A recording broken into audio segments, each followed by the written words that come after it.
Pessoal, eu vou mostrar um vídeo aqui, que é esse aqui, veja só. TV Fiada fez um corte, né? Ó, esculacho. Miriam Leitão e Flávia defendem Lula e dão lapada em Gabeira ao vivo. Rapaz, o que foi que aconteceu? Vamos dar uma olhadinha aqui. Que tem que aparecer agora para tentar se recolocar aí. Na minha opinião, né, eu acho que a derrota pode ser uma bênção para ele. A derrota do Messias. Do Messias pode ser uma bênção. Porque ele pode, de repente, calçar a sandália da humildade. E se ele fizer isso, ele é imbatível. Ele vai sair pelo Brasil fazendo uma campanha mais humilde. Porque é evidentemente que, com tanto tempo de poder, com essa passagem internacional e tal, ele, de uma certa maneira, esnobou um pouco a política aqui no Brasil. Local. Né? Local. E deixou de frequentar um pouco os políticos, deixou de conversar. E volta e meia, eu liguei para o Macron, eu falei com o Putin. Saúde, meu bem. Fica sabendo disso e tal. Ele se sente vivendo no Olimpo dos grandes dirigentes mundiais. Ah, tá, entendi, né? Aí eu liguei pro Macron, eu liguei pro Putin. Não é como se ele fosse o presidente da República, não, né, gente? Aí ele se sente no Olimpo. Ele é o presidente da República, né? Ele liga mesmo, né? Não liga você, né, Gabeira? Não liga você, porque você não tem esses contatos. Se você fosse presidente da República, você também teria esses contatos. Então não é que o Lula vive no Olimpo, né? Ele é simplesmente o presidente da República. Até o Bolsonaro, que era um pária, se ele quisesse ligar pro Putin, ele tinha o contato do Putin. E ele não era o presidente ele não era do Olimpo também, né? É muito, e o Lula e o PT é um ódio gratuito, né, cara? Mas isso aqui o buraco é mais embaixo. Você tem que ir atrás de voto, né, Gabeira? O voto tá nesse lugar que você não fala. Não só ir atrás de voto, mas não perder o contato com o mundo real. Entende? Porque... Mas o mundo real do Lula é... Macron, tudo bem? Vamos fazer uma reunião. Esse é o mundo real do Lula, cara. Que loucura. Você falou uma frase interessante, ele não viu os sinais. Né? Até que ponto ele não está míope para os sinais? Até que ponto ele não perdeu a capacidade de ver sinais?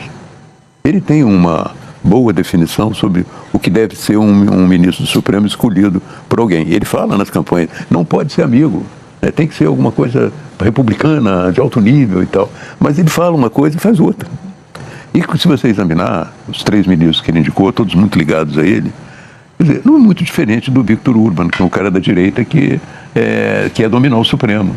Porque o cara simplesmente comparou o Lula a um fascista, né? Ao Urban.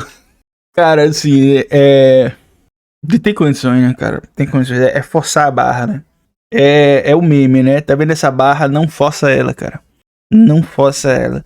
Desde 1891 que existe o STF e absolutamente todas foram escolhas políticas. Todas. Ninguém botou. Ah, eu vou botar aqui esse cara porque eu acho que ele é legal. É um trabalho aqui. Todas são escolhas políticas. Bolsonaro fez escolhas. O Bolsonaro botou um cara terrivelmente evangélico. Onde é que tava o Gabeira pra dizer que isso não era uma escolha republicana, né? Me poupe, né, cara? Me poupe mesmo, né? Aí chega na vez do Lula, não. Aí o Lula tem que botar alguém que ele não tenha confiança no cara, né? Tá bom, beleza. Essa ideia de dominar o Supremo através de pessoas fiéis é uma ideia autoritária. No fundo, ela é autoritária. A ideia, para você lançar um ministro, tem que ser um ministro que atenda aos requisitos de alta sabedoria, de reputação elevada.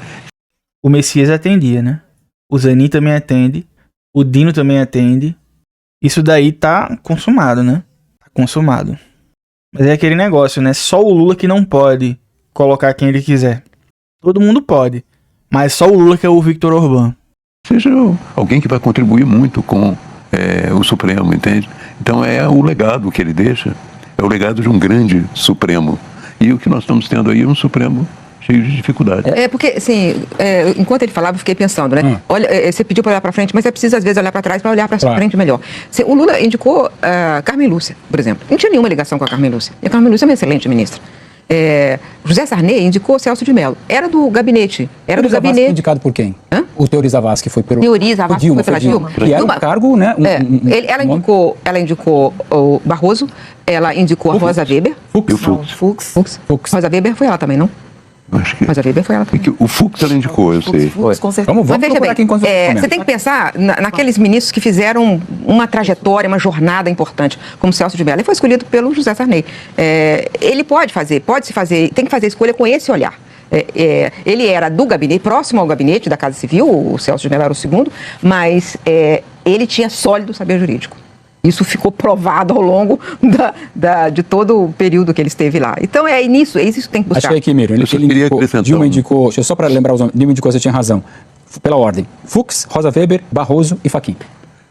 Ou esses nomes, por favor. Eu só queria acrescentar o dilema que eu estou vendo. Quer dizer, o presidente precisa indicar um ministro porque é prerrogativa dele, o mandato não acabou. Exatamente. Essa é uma questão. Por outro lado, o Alcolumbre prometeu à oposição que só vai examinar um novo ministro depois das eleições. Então nós vamos ter esse impasse. É um impasse que pode se virar contra o Alcolumbre, o Senado, e ser a favor do presidente Lula, se isso acontecer. Porque assim, ele é presidente do Senado, ele não é dono do Senado. Né? Ele tem que entender isso. A maneira como ele se comportou essa semana é como se fosse um dono de um... Não, o cara pareceu o seu feudal ali, né? Vai ser assim como eu quero e acabou, né? Esse foi um ponto importante aí, que Opa, até broxou aqui o microfone. Um ponto importante aí que a Miriam falou. Quintal. Tanto que ele não recebe, ele não conversa com o próprio Jorge Messias, perdendo a coisa institucional. Você falou muito bem, o voto é dele, ele vota do jeito que ele quiser. Mas a cadeira não é dele, ele está naquela cadeira. Exatamente. Ele não manteve nem essa relação, né, gente? Eu acho que na medida em que Lula indique um nome com esses atributos de respeito à institucionalidade, que agregue valor ao colegiado do Supremo Tribunal Federal, tanto maior será o constrangimento do presidente do Senado e dessa própria oposição. E aí é nesse sentido que valeria a experiência de transferir o desgaste para o outro lado e não poupá-lo. Né? Por que tem que ser esse perfil que a Flávia está falando? Porque qual é o argumento que fica de pé de toda a crítica feita ao Messias? É a excessiva proximidade com o presidente. Porque o presidente já gastou até essa possibilidade quando ele indicou o próprio advogado. Mas é isso, né, cara? Porque é assim, né? Veja, que excessiva proximidade é essa do Messias, que, como você mesma disse aí, né, Miriam? O cara indicou o advogado. A primeira indicação do Lula no Lula 3 foi Zanin. Advogado pessoal. Foi o cara que tirou ele da cadeia, né? Tirou ele da cadeia. Aí, assim, o Senado deixou passar, bicho. Deixou passar a sabatina, o advogado pessoal. E aí? Por que não é um Messias? Tem algo aí, cara. Tem algo aí. É algo aí que tem a ver com Master, com o Banco Master, que a galera tá com medo de que talvez saiba, tem aí alguma coisa no bastidor, de que o Messias agiria pra ferrar com essa galera. Não sei, cara. Foi um medo aí que o Zanin não causou, que o Dino não causou. Ou foi um medo que se instaurou porque ia ter mais quórum, não sei. Aí talvez nesse momento... que aí também não tinha o Master, né? O caso Master, quando o Dino e quando o Zanin, eles foram colocados. Tem também essa, né? Agora tem o caso Master, que aí, inclusive, afetou a indicação, com certeza, né? Eu gostei do que a Sadi falou, André Sadi, que é o clima de corra que a polícia vem aí, né? Então, eu sei que tem que, vamos botar o ônus pro Congresso e tal. Mas aí, beleza, tem o ônus do cara ser evangélico. E ninguém tá nem aí, né? Indicou o próprio advogado. Agora era uma hora de fazer essa escolha para o país. Então, a hora pede essa pessoa. A hora pede que o presidente não recue, não se deixe intimidar por Davi Alcolumbre, faça o seu papel, ele tem legitimidade para isso. Essa é a prerrogativa do presidente da República. Ele tem o poder de escolher os ministros e o Senado de avaliar. Agora, o Senado não pode avaliar pelos piores motivos, como fez agora. Eu acho que tem várias questões em relação a Messias. Um deles é essa proximidade excessiva. Mas o fato é que ele não foi... Eles alegam que foi por isso. Mas é porque fizeram, vamos derrotar o presidente Lula. Então, foi uma coisa assim. Claro, fica à vontade, não. Vamos só lembrar aqui, concordando com você, completando antes que eu me esqueça. Já aconteceu de decisões que pareceram muita força do Congresso, e depois o Congresso ficou acuado porque a opinião pública ficou contra. A PEC da blindagem, por exemplo. Não é? E eu estou falando isso porque eu vi hoje isso de gente no Congresso falando, olha, talvez essa coisa vire uma bola contra eles próprios, desculpa. Agora, só para fazer até um parênteses sobre isso, assim, foi uma vitória da oposição. Né? A semana foi da oposição. Né? Não há como negar que essa semana a oposição e Davi Alcolumbre ganharam. Isso é fato. Né?